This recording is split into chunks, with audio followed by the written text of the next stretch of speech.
everybody, and welcome to Reed's Reads. I'm your host, Ryan Reed, creator and webmaster of Comics Havoc, as well as the Green Badge of Courage. Please come check out us on both of those, and also like our Facebook page while you're over there.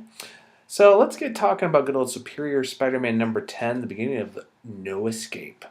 Well, let's get on with the prose first of all. The artwork here by Castanelli is fantastic. I mean, it just kind of ripples off all the pages. I really like the character moments that are actually done for Peter and his cast here, and this goes a lot to both Dan Slott and Christo Gage's writing here between the parts over, and of course Peter being, or should I say Dr. Octopus here in the lecture hall at ESU as he's talking to his former classmates, you know, and laughing at the fact that this is a guy who was so nervous and a wreck and was shocked he even got through his PhD program, is now a professor at ESU, and when he knows a lot more about it.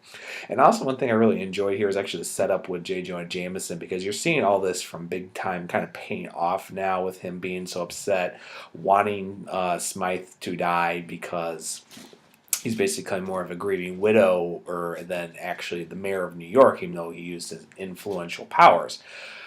But with that said and everything else, as much as I love the final panel as well here with the souped-up supervillains that Spider-Man has, of course, maimed here, from Boomerang to Scorpion to the Vulture, or the Flamingo as we can call him. And I do like the redesign, especially on the Scorpion. I'm looking forward to what will happen with Boomerang to superior foes of Spider-Man.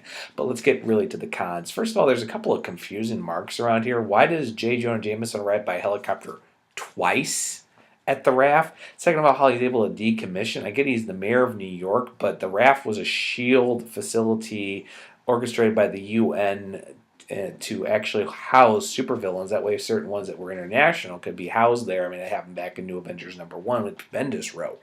So it's a little confusing how he can even be able to take this apart. Plus, where did the other villains go? I mean, I know there are other prisons out in the Marvel Universe, like Seagate and the Cage and a couple other places, but it's a little confusing that the only people that are left is really the Lizard, because he's been a model prisoner, and these specific villains besides Smythe, because they've been so severely injured. So it kind of confused what happened to the rest of the Sinister Six, soon to be the Superior Six, so that's a little confusing on that moment. Also, in a way, it's also on that was we are seeing, you know, Dr. Octopus just really alienating more and more of Peter's cast, especially at Horizon Labs, and I think that's starting to carry a little too much lately and everything else, because I mean, at this point in time, I'm surprised he hasn't gotten fired or severely reprimanded for all this.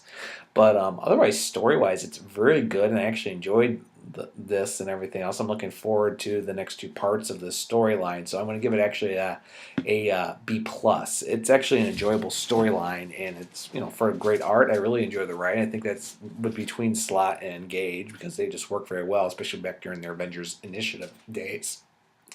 So on that note, I really did enjoy this issue, and I'm looking forward to what parts 2 and 3 will lead into before we get to Shadowland, and of course the upcoming Spider-Man 2099 coming up here in September. So I don't have much else to say on that, so I will talk to everybody later, and actually my next review should be with my new style for my new house. I'll see you then. Bye.